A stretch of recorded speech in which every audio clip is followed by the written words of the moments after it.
Hello friends, welcome to C online classes. Friends, हम अपने current affairs one liner program को continue करते हुए कुछ इंपॉर्टेंट वन लाइनर को यहाँ पर डिस्कस करेंगे, जो कि एसएससी, बैंकिंग, रेलवे और स्टेट एग्जाम्स के लिए बहुत ज़्यादा यूज़फुल होंगे। इसके साथ साथ इनसे रिलेटेड उन सभी पॉइंट्स को यहाँ पर डिस्कस करेंगे जो एग्जाम में पूछे जा सकते हैं। इसमें सबसे पहले हाल ही में तुहिन एस सिन्हा और अंकिता वर्मा द्वारा लिखित पुस्तक the legend of Birsa Munda का विमोचन महाराष्ट्र के गवर्नर भगत सिंह कोश्यारी जी के द्वारा किया गया। अब यहाँ पर तुहिन एस सिन्हा और अंकिता वर्मा द्वारा लिखित पुस्तक the legend of Birsa Munda का विमोचन किया गया है, तो हम यहाँ पर बिरसा मुंडा के बारे में बात करेंगे। बिरसा मुंडा की बात करें तो ये एक इंडियन ट्राइबल फ्रीडम फाइटर थे। इनका जन्म 15 नवंबर 1875 को रांची में हुआ, जबकि 9 जून 1900 को इनकी मृत्यु रांची सेंट्रल जेल में हुई। इसके अलावा हाल ही में यूएनसीटीएडी की रिपोर्ट के अनुसार भारत में 2021 में एफडीआई प्रभाव 26% घटा है। अब यहाँ पर एफडीआई फ्लो के बारे में बात हुई है, तो हम इसके बारे में यहाँ पर चर्चा करेंगे। एफडीआई यानी कि foreign direct investment. Foreign direct investment एक ऐसी प्रोसेस है जिसमें एक देश के निवासी किसी दूसरे देश में एक फर्म के उत्पादन, वितरण और अन्य गतिविधियों को नियंत्रित करने के उद्देश्य से संपत्ति का स्वामित्व वहाँ पर प्राप्त कर लेते हैं। इसके साथ साथ यहाँ पर यूएनसीटीएडी के बारे में बात हुई है, तो हम इसके बारे में भी यहाँ पर चर्चा करेंगे। यूएनसीटीएडी की बात करें तो यानी कि United nation conference on trade and development. इसका फॉर्मेशन 1964 को हुआ, जबकि इसका हेडक्वार्टर जेनेवा स्विट्जरलैंड में है। इसके साथ साथ करेंट में United nation conference on trade and development के जो सेक्रेटरी जनरल है वो रेबेका ग्रैंस्पैन है। इसके अलावा हाल ही में पनामा जंगल में खोजी गई वर्षा मेंढक की नई प्रजाति का नाम ग्रेटा थुनबर्ग पर्यावरण कार्यकर्ता के नाम पर रखा गया है।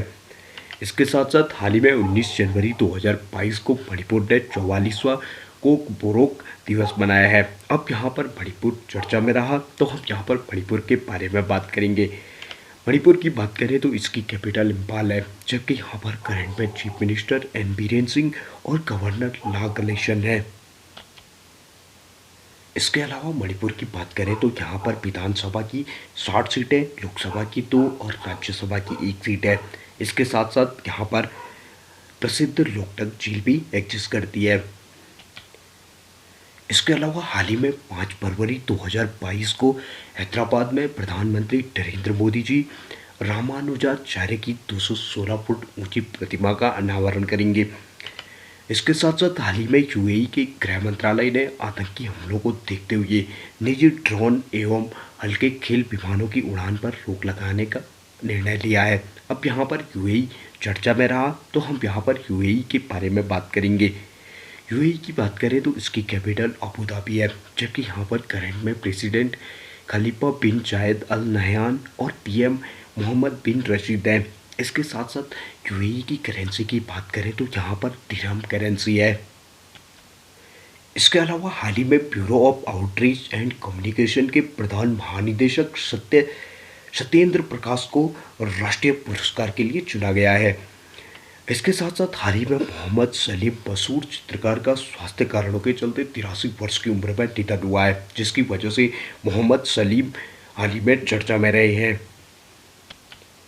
इसके अलावा हाल ही में विनोदानंद झा को पीएमएलए निर्णय प्राधिकरण के नए अध्यक्ष के रूप में अपॉइंट किया गया है, जिसकी वजह से हाल ही में विनोदानंद झा चर्चा में रहे हैं।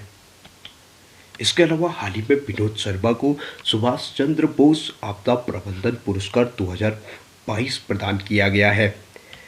इसके साथ साथ हाल ही में भारत के पूर्व फुटबॉलर और कोच सुभाष भौमिक का निधन हुआ है, जिसकी वजह से हाल ही में सुभाष भौमिक चर्चा में रहे हैं। अब यहाँ पर भारत के महान फुटबॉलर सुभाष भौमिक का निधन हुआ है, तो हम इनके बारे में चर्चा करेंगे। सुभाष भौमिक की बात करें तो इन्होंने भारत के लिए 24 फुटबॉल मैच खेले, जिसमें इन्होंने 9 गोल किए। इसके साथ साथ 1970 के एशियन गेम्स में भारत को ब्रॉन्ज मेडल दिलाने में इन्होंने महत्वपूर्ण भूमिका निभाई। इसके साथ साथ सुभाष भौमिक को बॉम्ब बॉल के नाम से भी जाना जाता है। इसके अलावा हाल ही में बारबाडोस की दूसरी बार प्रधानमंत्री मिया मॉटली बनी है। अब यहाँ पर बारबाडोस की प्रधानमंत्री मिया मॉटली दूसरी बार बनी है, तो हम यहाँ पर बारबाडोस के बारे में भी बात करेंगे। बारबाडोस की बात करें तो यह एक आइलैंड कैरिबियन कंट्री है। इसके अलावा इसकी कैपिटल की बात करें तो बारबाडोस की जो कैपिटल है वो ब्रिजटाउन है। इसके अलावा यहाँ पर करंट में प्रेसिडेंट सेंड्रा मैशॉन, और यहाँ पर करेंसी की बात करें तो बारबेडियन डॉलर यहाँ पर करेंसी है। इसके अलावा हाल ही में 24 जनवरी को पूरे विश्व में अंतर्राष्ट्रीय शिक्षा दिवस मनाया गया। अंतर्राष्ट्रीय शिक्षा दिवस की बात करें तो इसमें शिक्षा के प्रति जागरूकता पैदा करने के लिए हर साल 24 जनवरी को मनाया जाता है, और इसे 2018 से यूनाइटेड नेशन जनरल असेंबली के द्वारा हर साल 24 जनवरी को मनाने का प्रस्ताव रखा गया। इसके अलावा 2022 के अंतर्राष्ट्रीय शिक्षा दिवस की जो थीम रही वो चेंजिंग कोर्स और ट्रांसफॉर्मिंग एजुकेशन रही। इसके अलावा 24 जनवरी को ही पूरे भारत में राष्ट्रीय बालिका दिवस मनाया गया, और इसका मेन मोटिव समाज में बालिकाओं को उनके अधिकारों के प्रति जागरूकता पैदा करने के लिए हर साल राष्ट्रीय बालिका दिवस 24 जनवरी को मनाया जाता है। इसके अलावा हाल ही में भारत की महान टेनिस खिलाड़ी सानिया मिर्जा ने संन्यास लेने की घोषणा की है। इसके अलावा हाल ही में 20 जनवरी 2022 को भारत ने उड़ीसा के चांदीपुर से ब्रह्मोस सुपरसोनिक क्रूज मिसाइल का सफल परीक्षण किया है। अब यहाँ पर उड़ीसा से ब्रह्मोस सुपरसोनिक क्रूज मिसाइल का सफल परीक्षण किया गया है, तो हम यहाँ पर उड़ीसा के बारे में बात करेंगे। उड़ीसा की बात करें तो इसकी कैपिटल भुवनेश्वर है, जबकि यहाँ पर करंट में चीफ मिनिस्टर नवीन पटनायक और गवर्नर गणेशी लाल है। इसके साथ साथ उड़ीसा की बात करें तो यहाँ पर विधानसभा की 147 सीटें, लोकसभा की 21 और राज्यसभा की 10 सीटें हैं। फ्रेंड्स, आज के सेशन को हम यहीं पर समाप्त करते हैं। इस प्रकार के वन लाइनर हम आपके लिए आगे भी लाते रहेंगे। इस प्रकार के वन लाइनर देखने के लिए हमारे चैनल को सब्सक्राइब करें, वीडियोस को लाइक करें, अपने दोस्तों के साथ शेयर करें। Thank you.